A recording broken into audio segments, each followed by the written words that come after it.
Recuerden que toda inversión tiene riesgos potenciales de perder dinero. Yo comparto las especulaciones personales que encuentro en el mercado, sus oportunidades y riesgos, pero no deben ser interpretadas como un incentivo de inversión. Buenas compañeros, este es el análisis del precio de Bitcoin. Hoy, 2 de septiembre, luego de la apertura asiática. Ya a estas horas tenemos muy buenas noticias, compañeros. Podemos ver claramente esta directriz del movimiento bajista que comienza desde el lunes, previo a la reunión de Jackson Hole, donde Jerome Powell en 8 minutos destruyó los mercados, entre ellos los mercados de riesgo como Bitcoin y otras criptomonedas, pasando justamente desde la parte alta de este canal de consolidación, del cual les he estado hablando reiteradas veces, que se puede dibujar en el gráfico diario muy simplemente con la unión de los mínimos y los máximos construidos desde la corrección de junio. Justamente nos encontramos en la parte superior de ese lateral y previo a, por especulaciones y miedos de lo que pudiera llegar a decir, nos vamos a la parte baja de ese triángulo ascendente.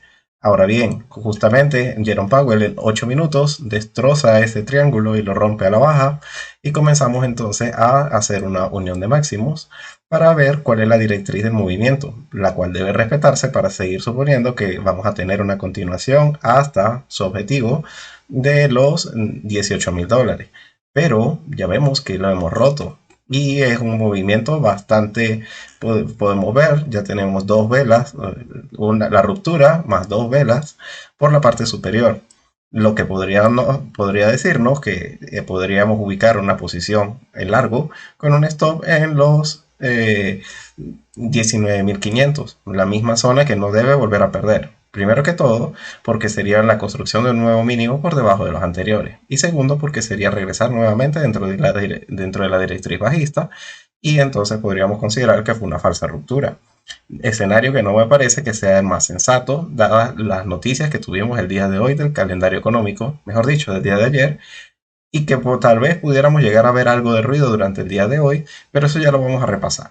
Por ahora vamos a concentrarnos en el aspecto técnico y en las buenas noticias que pueden ser celebradas. Recuerden que esto no es un canal de asesoría financiera, pero ya las posiciones en largo las tengo tanto en Bitcoin como en Ethereum. ¿Por qué solamente en esas dos? Bueno, en Bitcoin ya voy a mostrárselos muy rápidamente. Es porque a nivel de indicadores estamos muy lejos de la media de 200 y al menos rebotar al alza hasta estos puntos sería bastante positivo. Si se dan cuenta, de simplemente ir a buscar la media de 200 en este gráfico de 4 horas es un movimiento del 10% de ascenso. No creo que se extienda tanto, pero lo importante es que al poder asumir un riesgo tan pequeño con un stop tan reducido de solo 700 puntos, puedo evaluar cómo termina de romper el resto de resistencias por la parte de arriba y tomar beneficios en algún punto. Mientras en el caso de Ethereum es un poco más de lo mismo. Tenemos la ruptura de la directriz del movimiento bajista. Ethereum lo había hecho con anterioridad, sin embargo, apenas ahorita es que está nuevamente retomando máximos. La ruptura de esta directriz se da anticipadamente en Ethereum. Recuerden que hay una fuerza alcista subyacente por parte de esta criptomoneda por la actualización del merge que vamos a tener muy próximamente.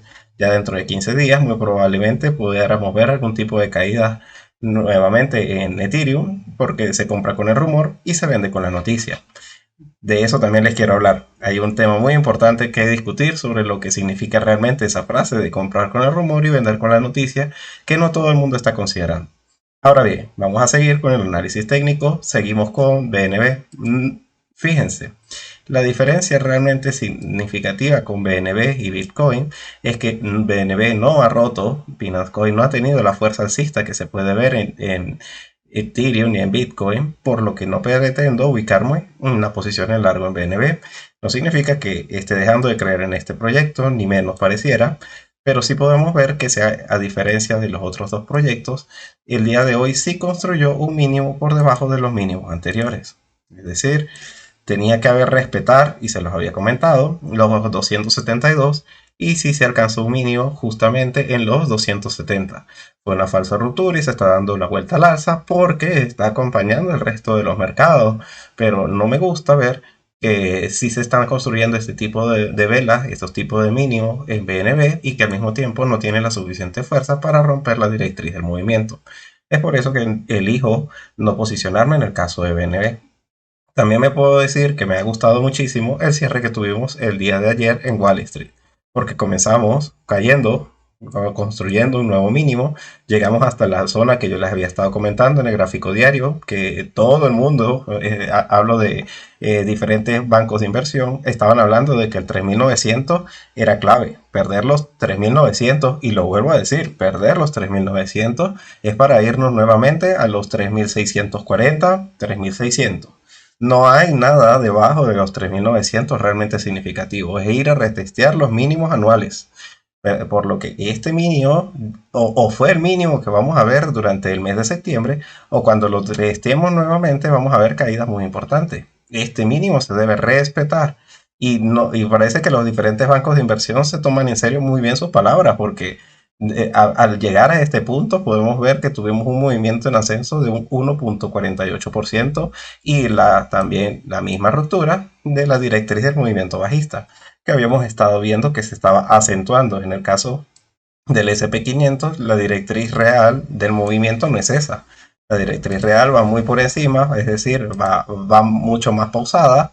Tal vez podamos tener un movimiento alcista bastante tranquilo hasta esta zona nuevamente para volver a ver los problemas. Pero actualmente la aceleración que tuvimos, que normalmente eso es lo que ocurre con los movimientos bajistas, primero son unas pequeñas caídas o unas pendientes muy bajitas y luego es cuando se acentúan y se finalizan.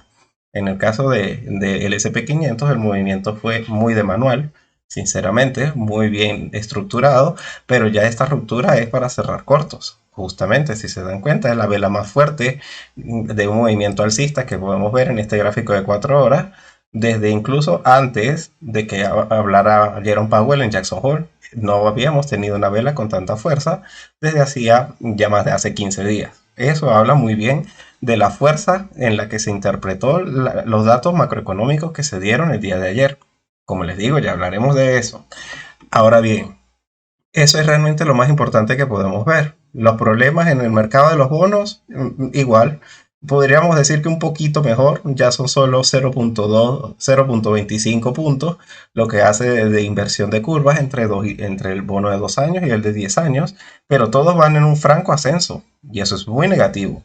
También he leído por otros bancos de inversión, Bank of America específicamente, que hablan que mientras el bono de 10 años esté por encima de la rentabilidad del 3%, es muy poco el margen alcista que pueden tener los mercados de riesgo, llámense criptomonedas o acciones tecnológicas del Nasdaq. Es algo que el nivel técnico siempre va a pesar mucho más para mí que cualquier palabra macroeconómica. Pero es algo que no me gustaría descartar, sino que es algo que podemos tener en la mesa. Es decir, podemos ver un movimiento alcista, pero lo más probable es que Bank of America tenga razón y no vayamos a ver máximos por encima de los anteriores. Es decir, un Ethereum rompiendo los $2.000, ni un Bitcoin rompiendo los $25.000 en el corto plazo. Pero eso no significa que no se pueda aprovechar. Pero sí, en efecto, las rentabilidades están peligrosamente alcistas. Y para salir corriendo, no pueden dejar de tener en cuenta este dato que les voy a decir. Que alcance no esta alerta que tengo aquí de los 3,3%, no. Que alcance un máximo por encima de los máximos anuales. Todo el mundo ha estado hablando de eso y cuando todo el mundo tiene sus ojos puestos en un mismo lugar es muy peligroso. Estos máximos anteriores anualizados, si se alcanza el 3,5% en el bono a 10 años, pueden dar por sentado que Bitcoin va a romper los mínimos anteriores de los $18.000 y cuidado y si no se detienen muy cerca de ahí, pudiera caer incluso más. Este mínimo, llamo mínimo porque recuerden que las rentabilidades son inversas a las cotizaciones, es decir, los bonos se están hundiendo.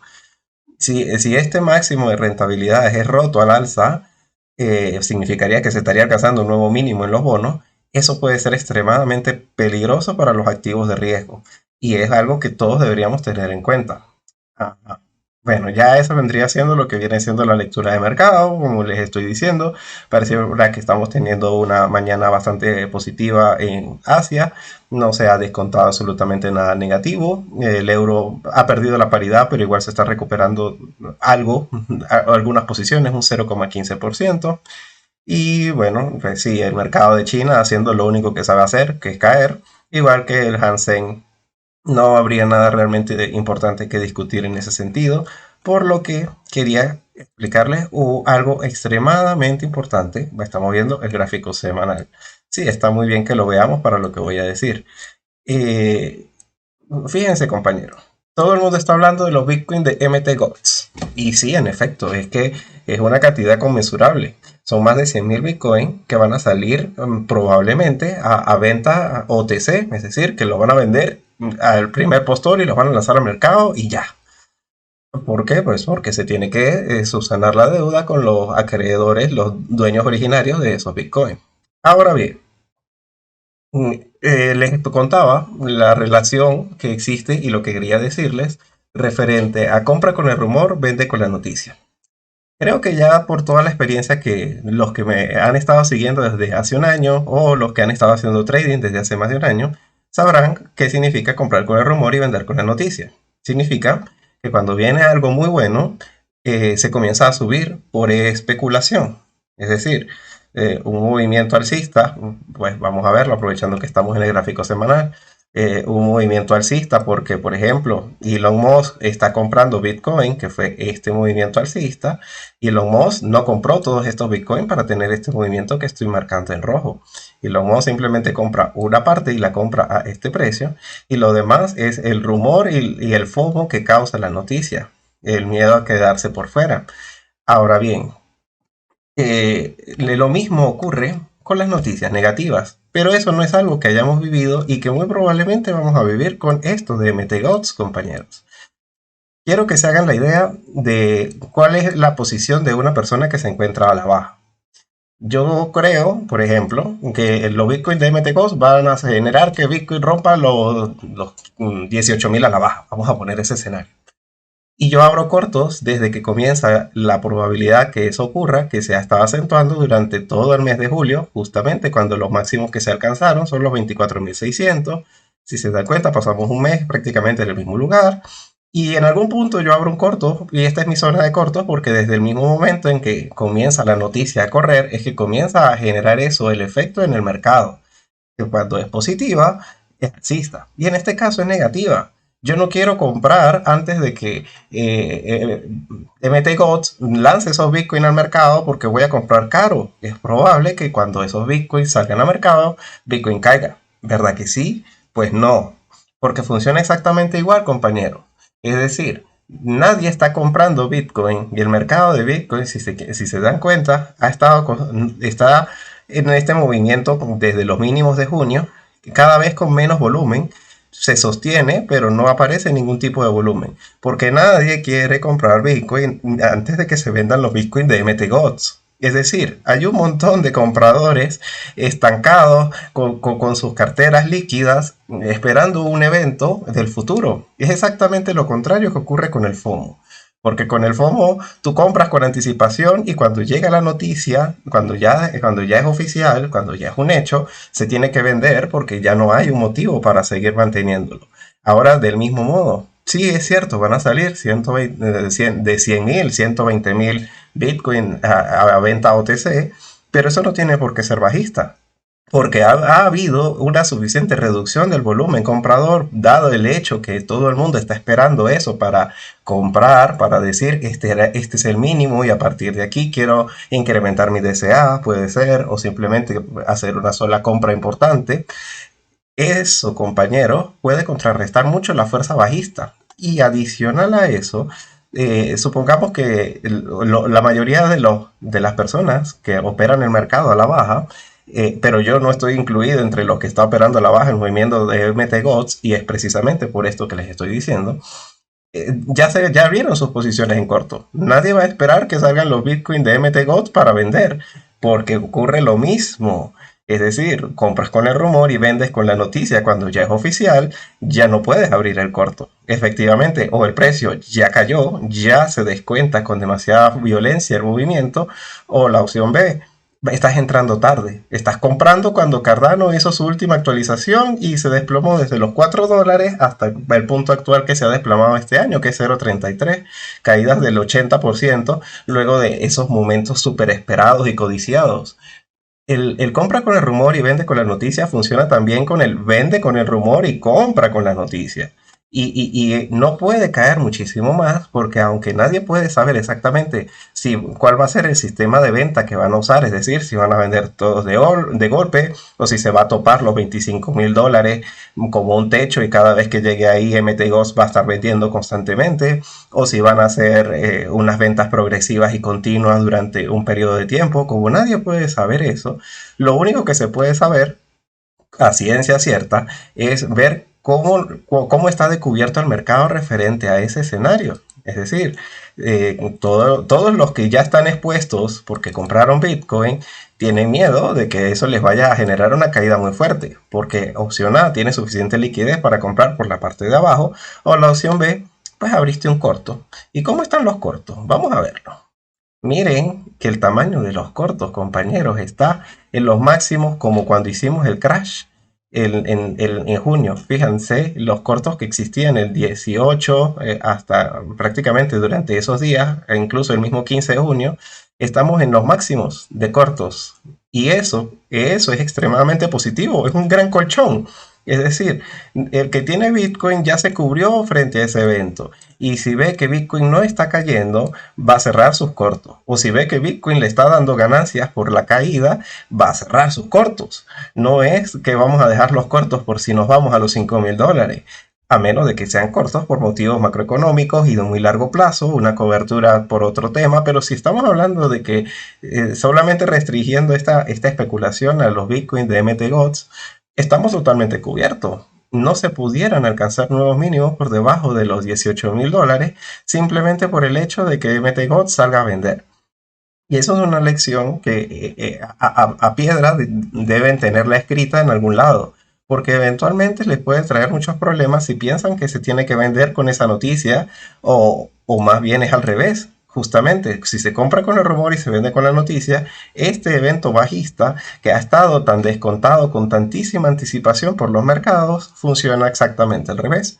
Se vende con el rumor, se abre el corto desde julio, desde agosto, y se compra con la noticia, porque ya no debe caer mucho más, porque esos son los últimos Bitcoin realmente importantes que van a salir al mercado TC en mucho tiempo. Ceteris paribus. Esa expresión de ceteris paribus significa sin considerar otras variables, porque a nivel macroeconómico fácilmente podemos irnos debajo de los 15,000 y todavía me mantengo firme de que los mínimos del año no se han conseguido, pero no va a ser por MTGOTS. Podrá ser, y me mojo con eso que estoy diciendo, lo digo con claridad, no me parece a mí que ese sea el escenario bajista clave para este año, ni siquiera para este trimestre. Ese simplemente va a ser un aderezo que vamos a tener que probar. Más negativo me parece incluso el mismo merge de Ethereum cuando ocurra. Efectivamente, cuando llegue el merge, muy probablemente se venda con esa noticia lo que se ha estado comprando con el rumor. Fíjense que Ethereum se ha duplicado desde los mínimos que se alcanzaron en junio y bueno, ninguna otra criptomoneda ha hecho un 2x en ese sentido. Y eso es algo que el mercado puede haber especulado y puede jugarnos en nuestra contra. Por eso de aquí al merge se puede ser un bastante alcista, sobre todo con Ethereum. Ahora bien, pues lo más importante con Ethereum, y ya sigue retomando a nivel técnico y ya para finalizar el nivel técnico y luego hablar de las noticias fundamentales, lo más importante que tenemos que tener en cuenta con Ethereum es que no pierda los $1,500 nuevamente. Es decir, lo más probable, estando aquí en los $1,600 donde está actualmente, es que se vaya nuevamente a retestear los $1,700 en un movimiento bastante breve que pudiera ocurrir luego del día de hoy con la noticia que tenemos muy esperada por el mercado, que son los datos del empleo, ya que ahí vamos a entender un poco más si la Reserva Federal tiene suficientes motivos o no para subir las tasas de interés con fuerza en la próxima reunión. Es decir, aunque ya el mercado de futuros, el mercado de las apuestas que se realiza sobre cuál va a ser la próxima subida de tasas de interés, hay un 75% de probabilidades de que va a ser de 75 puntos básicos, no es descartable que este dato pueda darle la vuelta a eso. Ahora sí, vámonos exactamente a discutir qué pasó hoy que le dio la vuelta al mercado al alza, descartando de algún modo los mínimos, una nueva formación de mínimos para los mercados de riesgo y esa devolución tan fuerte que tuvo el S&P 500 a horas del cierre. Fíjense, Aquí estamos en el calendario económico de investing.com. Recuerden que tienen una aplicación de teléfono bastante buena en donde pueden activar alertas para mantenerse al día con las noticias que están moviendo el mercado día a día. Y el día de ayer fue un día muy importante. Vamos a leerlas muy rápidamente. Pero es que de todo esto se tiene que hablar porque todo esto es fundamental y nos deja una muy buena pista de lo que vamos a encontrarnos con los datos del empleo del día de hoy.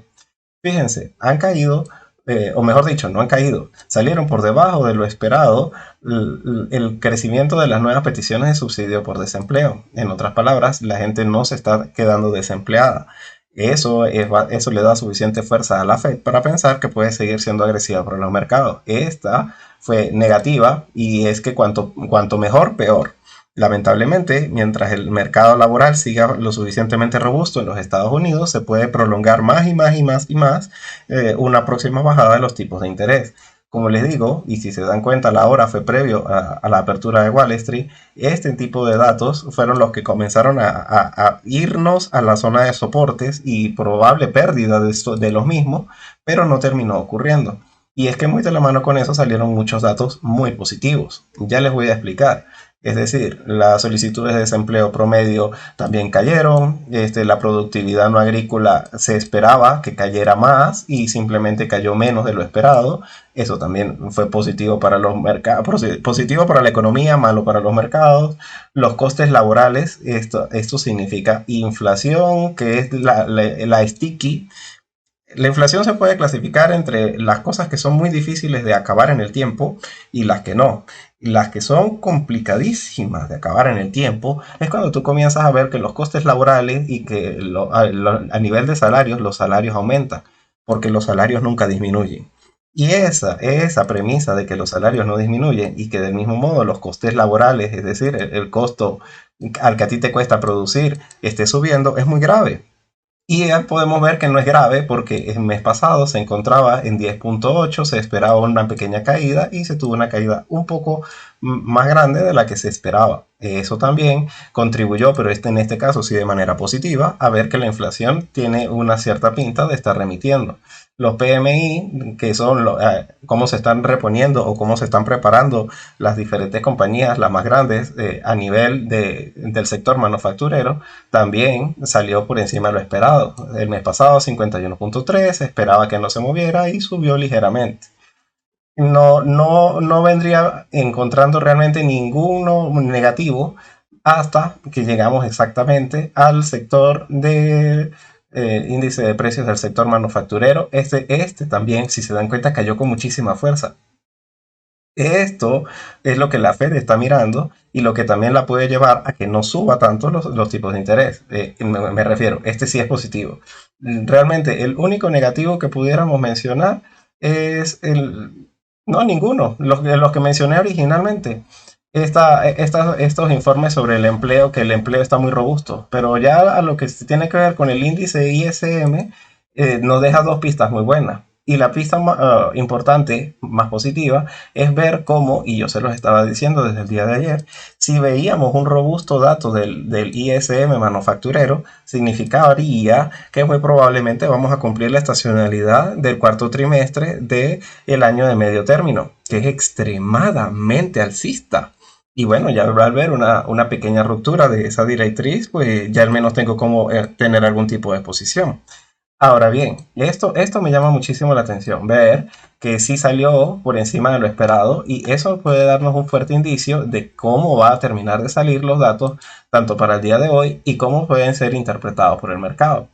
Fíjense, lo que el mercado está temiendo es los ingresos media por hora interanual. Es decir, si en un año vista, en comparación con el 2021, cuál ha sido el aumento de los salarios medios por hora en los Estados Unidos. Y ya se espera que quede un poquito por encima de lo esperado.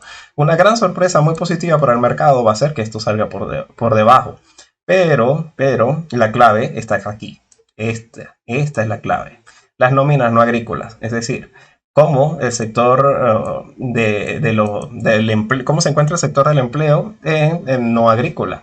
Si se ve que está cayendo a estos niveles que se están estimando, va a ser muy positivo. Es lo mismo que les acabo de decir. Si el sector del empleo se ve fuertemente disminuido, la Fed no tiene herramientas para seguir subiendo las tasas de interés con fuerza. ¿Por qué? Porque le va a reventar la gente en la calle, porque no pueden, se encontraría mucha gente desempleada. Lo más probable es que salga por encima de lo esperado, o, y eso va a ser algo negativo para los mercados. Es decir, que salga, puede ser 350.000, 450.000. Yo estimo que vaya a salir un poco más fuerte de lo esperado.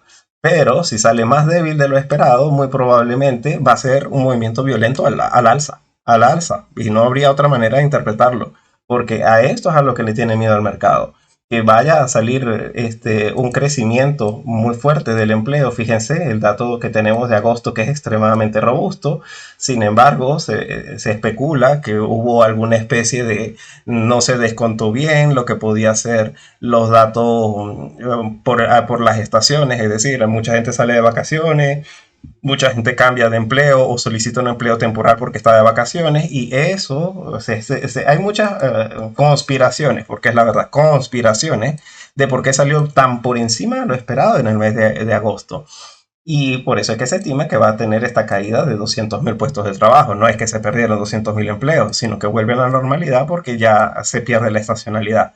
Pero si saliera muy por debajo de los 300.000, va a ser muy alcista para las bolsas. Si sale ligeramente por encima, no es que va a ser bajista.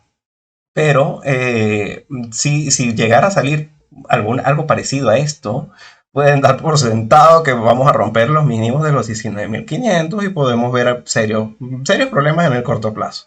No podría decir que esto va a desencadenar una fuerte tendencia bajista, pero sí es un dato que se puede generar volatilidad. Es más, pudiera ser que el ruido de que este dato salga el día de hoy un poco por encima de lo esperado pueda ser la mejor entrada al alza de la misma que les estoy hablando, ya que no creo realmente que vaya a generar una tendencia a menos de que repitamos algo parecido a esto.